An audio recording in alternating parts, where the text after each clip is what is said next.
Well, the gospel is a big thing. You know, it looks to me as though, because he uses the phrase twice in Romans, it looks as though Paul thinks about the teaching he's giving in Romans as his gospel. This is the gospel that I teach and preach. And I think if you watch your way through N.T. Wright's commentary on Romans, you would find points at which you would agree, and some fairly major points, I think, at which you would disagree. And there are particular points of his theology that seem to me to diverge from the gospel. And one of the most obvious ones is the way in which he represents justification, particularly also the way in which he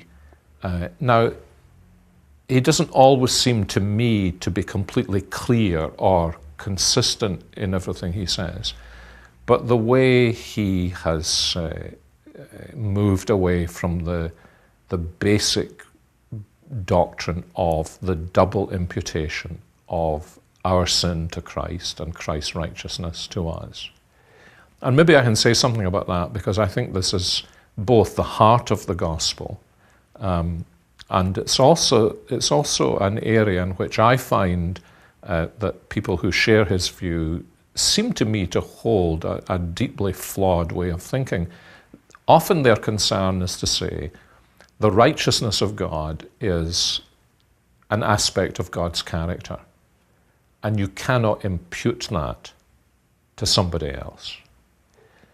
To which I say, but sin is an aspect of my character. And if you're going to argue that from the point of view of you can't impute another's righteousness to a person, by parity of reasoning, you cannot impute someone's sin to somebody else. So instead of simply forfeiting the notion of the imputation of righteousness and finding a way to salvation in another forum, namely by union with Christ, it seems to me that the logic of that forfeits the entire gospel. Because not only now is there no righteousness to be imputed to me, but actually there is no way for me to get rid of my sin. The only alternative to that is I get rid of sin by some osmosis that takes place through union with Christ. And that's so clearly distant from the gospel that I think the logic of this teaching, and this may come out, as has often been true in the history of the church, not in the generation of those who teach it, but in the generation of those who are taught, that this can so easily lead to the destruction of the totality of the gospel, not just one aspect of the imputation, but both aspects of the imputation.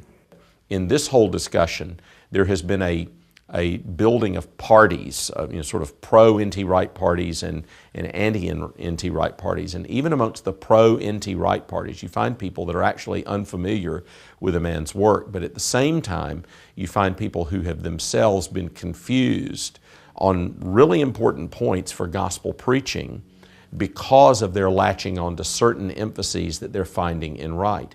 Now, almost invariably, Wright will formulate those things better than his followers will.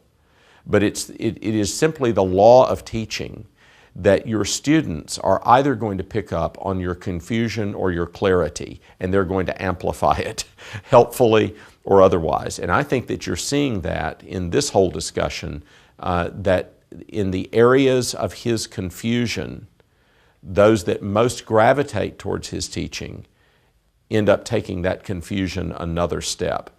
And I think in our day and age, the very last thing we need is unclarity and confusion on the gospel.